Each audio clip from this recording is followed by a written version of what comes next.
right, everybody. In this video, we're going to work on some of our critical thinking skills.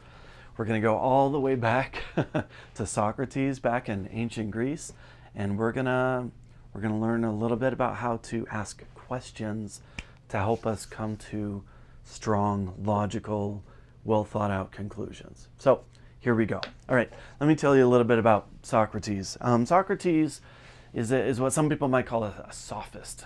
That term kind of sounds like a confusing thing, but it was a teacher. He was a teacher of sorts, and one of his students was Plato.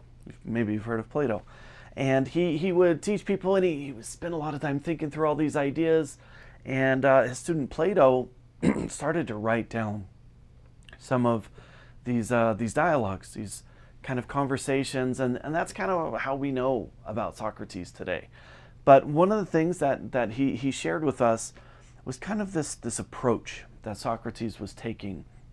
It wasn't so much about, hey, I'm a smart guy, I figured everything out, and here's the answer. It was more about like, let's ask some questions to think through a problem to get to a well thought out, strong conclusion. And so today we refer to this as the Socratic Method.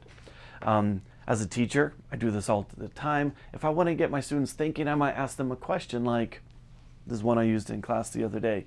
Is it ever wrong to tell the truth?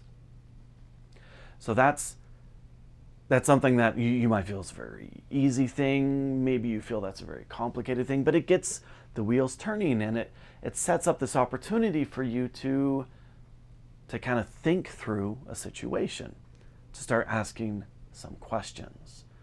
And that's a great opportunity for the Socratic Method. I've got a list of things that I don't want to miss them here. You might ask a couple different kinds of questions if you're using the Socratic Method. So you might ask a clarifying question. This is for whoever you're talking to define what it is they're talking about. So if we're talking about truth, for example, and the question I brought up earlier, maybe you're asking, okay, what do you mean by truth? When is it ever wrong to tell the truth? What is truth? Clarifying question helps you to know what it is you're talking about, but also what you're not talking about. It kind of defines the edges of what you're considering. You can ask probing questions. This could be to challenge the beliefs of those you're talking to. It could be to challenge your own beliefs.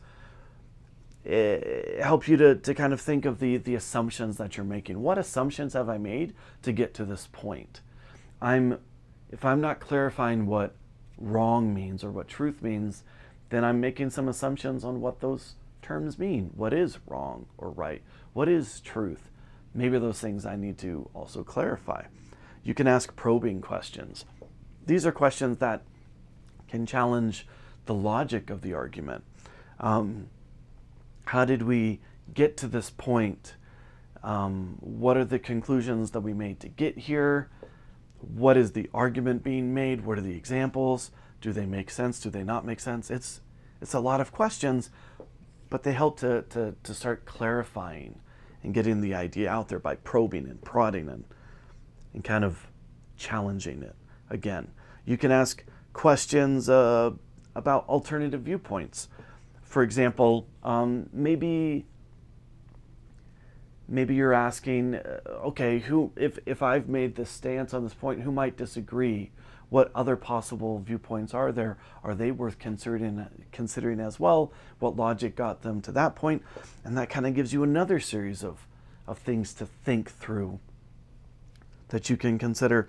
You can think about implications, questions for like, okay, if we decide this one conclusion, what does that mean going forward? What's going to happen if we follow through on that? What are the other ramifications of that conclusion? And last but certainly not least, you can question the questions that you're asking. This could be like, okay, I asked this question, this question, this question. Why did I ask that question? Was it important? Was it relevant? Was there any other questions maybe I could have asked that I didn't? And that's really what the core of the Socratic method is not just one line of thinking, but how many different ways can I approach this topic, to ask questions, to challenge it, to reconsider it, to make sure I fully understand what this is as I start to make conclusions. This really helps us to be aware of our biases, to be aware of any other possible viewpoints, to consider any evidence that might be relevant. And it really helps us to avoid making judgments too quickly. It kind of forces us to be a little bit humble and to open up our minds to different possibilities. This is the beauty of the Socratic method. Now, we might be familiar with our teacher simply asking us a question to make us think a little bit more, but when we've taken charge of this process and we're thinking about the Socratic method, we're not just following, a path that's been given to us, but we're really trying to understand something.